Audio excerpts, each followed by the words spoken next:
1982'den 1985'e kadar 3 kişilik bir haydut grubu Belçika'nın başkenti Brüksel'de adeta bir terör estirdi. Yarı otomatik tüfeklerle donanmış bu adamlar soygunların ötesinde insanlara korku veren vahşetlere imza attılar. İşledikleri suçlar neticesinde 30'a yakın kişinin ölümüne, 40'tan fazlasının da yaralanmasına ve bütün Belçika halkının şoke uğramasına ve nedenler sormasına sebep oldular.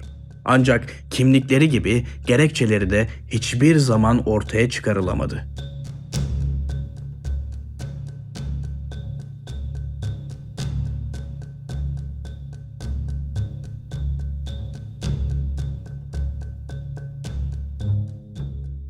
Fransa, Almanya, Lüksemburg ve Hollanda arasında sıkışmış olan Belçika'nın tarihi uzun ve hikayelerle dolu. Fakat bu tarih ve hikayeler maalesef her zaman mutlu bir içeriğe sahip değil. Belçika, gerek ülkenin 1839'da kazandığı bağımsızlık, gerek 2. Dünya Savaşı boyunca Nazi işgaline direnmek için üzerine düşeni yapmış olmak, gerek yıllar boyunca geliştirdiği ünlü sanat eserleri sebebiyle tarihin kendi payına düşen kısmıyla büyük gurur duyuyor.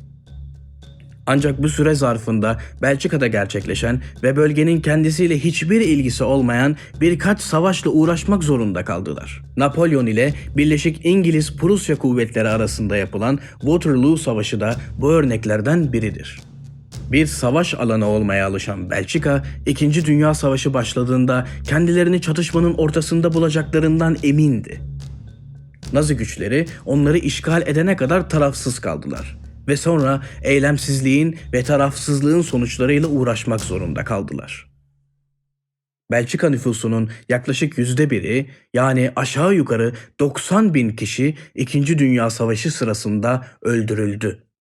Aynı zamanda ekonomik sistemin 1/8'i çatışma sırasında çöktü. Ancak dile getirdiğim gibi savaşın öncesinde ve ortasında yaşadıkları bahtsızlığı savaş sonrası da çekiyorlardı. Avrupa'nın paspası olmaya alışmış bir milletti. Ne de olsa 19. yüzyılın ortalarına kadar kendi bağımsızlıklarını bile elde edememişlerdi. Bu durum 1980'lere girerken biraz bıkkın ve dünyanın yeni dalgasına uyum sağlamakta zorlanan bir nüfusla sonuçlanmış gibi görünüyordu. Sonuçta bir ülkenin iki yarısı tamamen farklı diller konuşuyorsa bu durum tek bir büyük vizyonun arkasında tam olarak birleşememiş bir ulusla sonuçlanır. Bunun görüntüsü en fazla Belçika'nın kolluk kuvvetleri söz konusu olduğunda netlik kazanmaktadır. Bu noktada 1980'lerin başında Belçika kolluk kuvvetleri yeterince gelişememişti.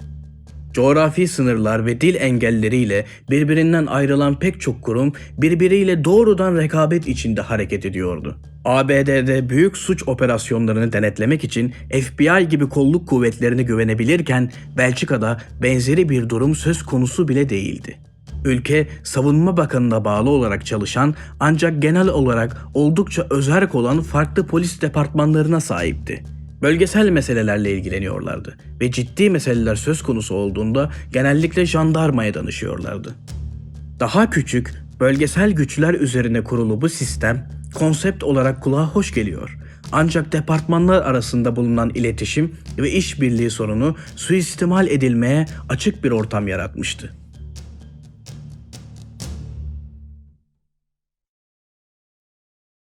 Belçika'nın Dinant isimli halk kasabasında bir cumartesi günü koyu renk kıyafetler içinde iki adam bir silah dükkanına silah çalmak amacıyla girdiler. Bu iki dikkat çekici adam dükkan sahibinin gözünden kaçmamıştı. Operasyonun lideri olduğu düşünülen bir şüpheli 20 ila 30 yaşlarında, çok uzun boylu, nereden baksan 2 metre boyunda, ince yapılı ve açık kahverengi veya sarı saçlı olarak tarif edilir.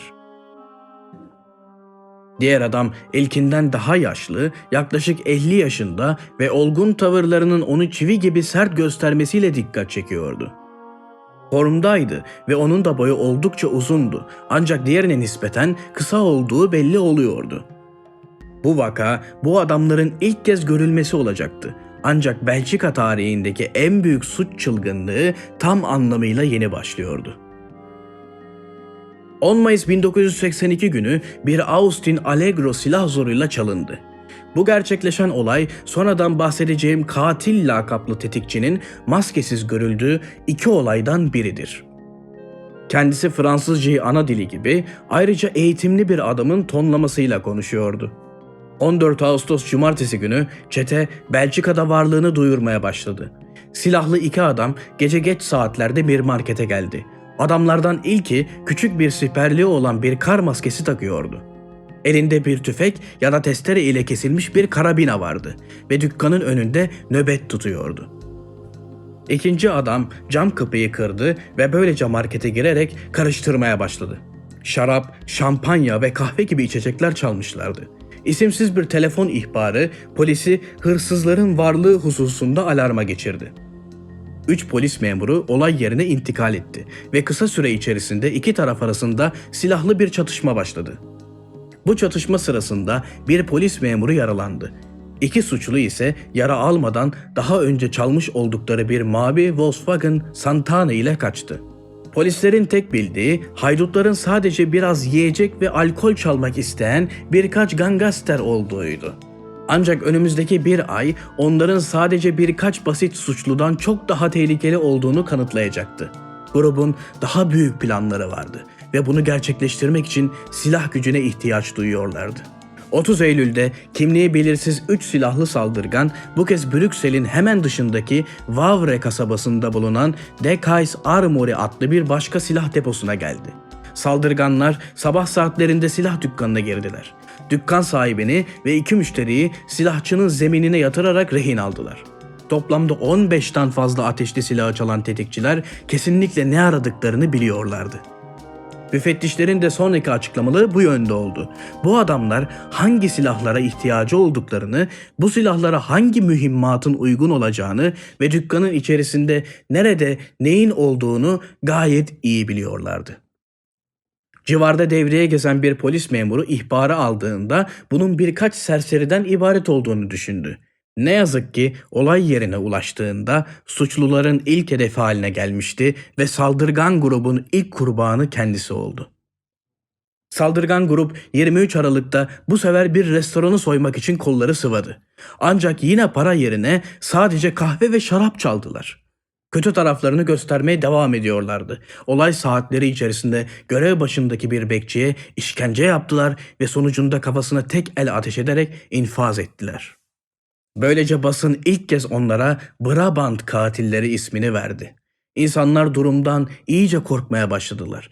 Büyüyen kaos ve gerginlik ortamında halk gece geç saatlerde dışarı çıkmaya korkar durumdaydı. Çete 1983 yılına 2 soygun ve 1 cinayetle başladı.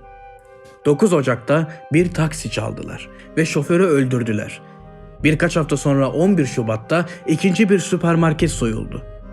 Bu bir ilktir ki grup ilk defa meşrubat dışında bir hırsızlık gerçekleştirmişti. Süpermarketin kasasından $18.000 değerinde para çalındı. 22 Şubat'ta 11 Şubat olayından kalma kurşun delikleri bulunan bir Audi 100 tamir edildiği ticari bir garajdan çalındı ancak kısa sürede terk edildi.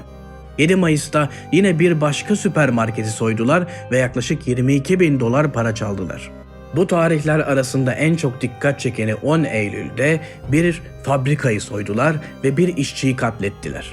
7 kurşun geçirmez yelek çalındı. Ancak bu olayın asıl vurucu kısmı bu fabrikanın çalınan kurşun geçirmez yelekleri polisler için yeni üretmeye başlıyor olması ve bu gizli bilgiyi fabrika dışında bir avuç insandan başka kimsenin bilmemesiydi.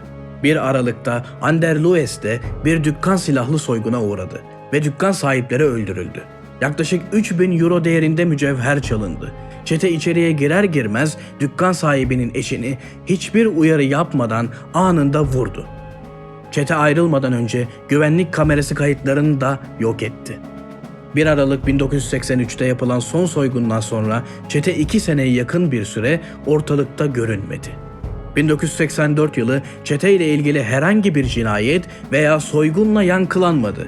İnsanlar bu korku dalgasının ülkeyi terk edip etmediği konusunda meraka düştü. Bu umut dolu düşünceler 1985 yılında yok oldu. 27 Eylül 1985'te tekrar kan dökülmeye başladı. O gece çete Delhaize isimli süpermarketi soydu. $6.000'dan az para çalındı. 3 kişi hayatını kaybetti. 2 kişi de ağır yaralandı. Bu olaydan yaklaşık 20 dakika sonra başka bir Delhaize süpermarketi silahlı soyguna uğradı ve toplam 25 bin dolar değerinde para çalındı. 5 kişi hayatını kaybetti ve 2 kişi ağır yaralandı. Bu soygunların bir sonucu olarak bölgedeki birçok mağazada silahlı korumalar da dahil olmak üzere güvenlik seviyeleri arttırıldı. Ülkenin dört bir yanındaki siyasi liderlerin üzerinde büyük baskılar oluşmaya başladı. Çünkü bu çetedeki faillerin herhangi birinin henüz kimliğini belirleyecek bir şey bile bulunamamıştı. Bilinen tek şey onlara verilen çeşitli lakaplardı. Grubun birinci üyesinin dikkat çekici özelliği çok uzun boylu oluşuydu. O yüzden ona dev lakabı takılmıştı. Polisin bulgularına göre grubun lideri yaklaşık 28 ölümün 22'sinden direkt olarak sorumluydu. Grubun yaşlı adam lakaplı 2 numaralı üyesi ise diğerlerine nazaran daha yaşlıydı ve çetenin şoförlüğünü yapıyordu. Ve son olarak 3. üye yani katil çok daha iri yapılı ve cüsseliydi. 9 Kasım 1985 tarihinde akşam 7.30 sularında başka bir Delhaize süpermarketine saldırı yapıldığında bazı görgü tanıklarının katil lakaplı çete üyesinin insanları öldürürken rastgele seçtiğini, onlara güldüğünü ve alay ettiğine tanık oldular. Belçika'da gerçekleşen soygunların çoğu nadiren ölümle sonuçlanırdı. Eğer ölümle sonuçlanıyorsa bu genellikle yanlışlıkla gerçekleşir ya da suçlular ile polis arasında bir çatışma yaşanması durumunda meydana gelirdi. Durumu farklı kılan nokta bu çetenin yaptıkları soygunlar hep bir ölümle sonuçlanıyor ve çok az para çalınıyordu. Çetenin amacının bir soygundan çok daha kompleks olduğu gözle görülür durumdaydı. Dedektiflerin en çok dikkatini çeken 23 Aralık 1982'de bir gece bekçisinin sırf zevk olsun diye işkence edilip öldürüldüğü olaydı. Çalınan tek şey kahve ve şaraptı. Soygun kapsamında bu kadar küçük bir olayın işkence ve ölümle sonuçlanması, dedektifler bu katillerin sadece acımasız olmadığını, aynı zamanda bir mesaj vermeye çalıştıklarını düşündü. Bunun para kazanmak için değil, halka korku salmak amacıyla yapıldığı fikri giderek daha da ön plana çıkıyordu. Baskınlar son derece riskliydi. Ancak ödülleri tam tersine azdı. Çete özensiz çalışıyordu. Eldiven takmıyorlardı. Yaşlı adam ve katil hem polis hem de görgü tanıkları tarafından defalarca maskesiz görünmüştü.